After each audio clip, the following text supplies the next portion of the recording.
The Biden administration is urging Ukraine President Zelensky to head to Lviv for his own safety. This after Russian President Vladimir Putin announced he has recognized the independence of separatist regions in Ukraine and ordering the military to enter those areas. This move seen as an escalation in a potential Russian invasion of Ukraine, with NATO allies condemning the moves and the U.S. putting in place targeted sanctions.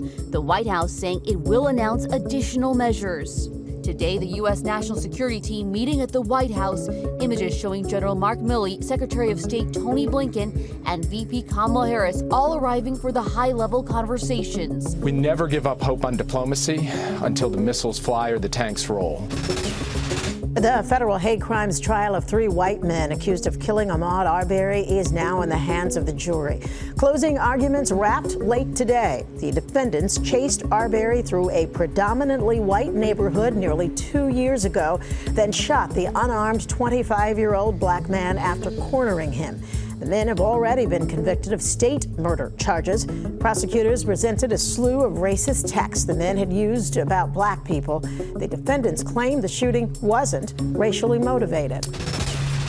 A growing number of questions in the shooting death of 21-year-old college student Elizabeth Howell. Search for rescue, female, unknown trauma. All persons on scene. On Friday evening, police found Howell's body on a road 100 feet from the campus of SUNY Potsdam in upstate New York, where she was a cellist in the symphony. A day later, police arrested and charged 31-year-old Michael Snow of nearby Messina with second-degree murder. The school says he has no affiliation with the college, either as a student, employee, or graduate. Howell's father tells the New York Post she didn't have enemies and certainly no one that would want to kill her. As soon as they told us, we figured wrong place, wrong time. Now police asking the public for information on the alleged killer's whereabouts on the day of the murder, releasing a photo of his gray Honda Civic.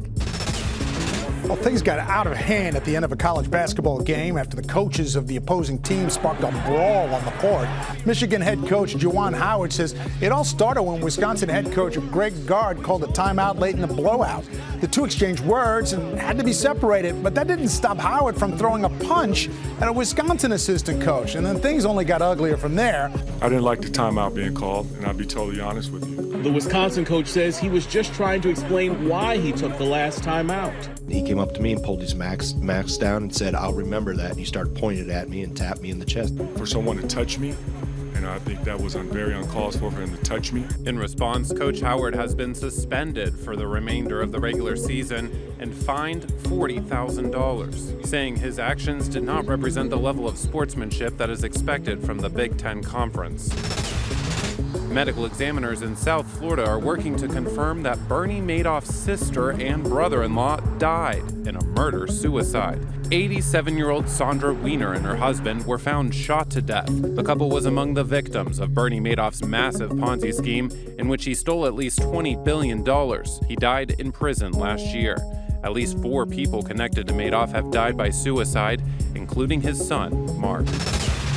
Britney Spears has been dropping hints of a tell-all, and now it may actually be happening. People magazine reports the Princess of Pop has signed a $15 million book deal with Simon & Schuster. This comes 3 months after the termination of her 13-year conservatorship, which left decisions about her finances and health to her father and court-appointed conservators. In court, Spears said she wanted to sue her entire family, and recently feuding with her sister, who also released a memoir. Last week, Spears revealed she'd received a letter from lawmakers in December asking to meet.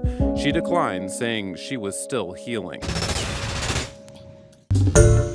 Hi everyone, George Stephanopoulos here. Thanks for checking out the ABC News YouTube channel. If you'd like to get more videos, show highlights, and watch live event coverage, click on the right over here to subscribe to our channel, and don't forget to download the ABC News app for breaking news alerts. Thanks for watching.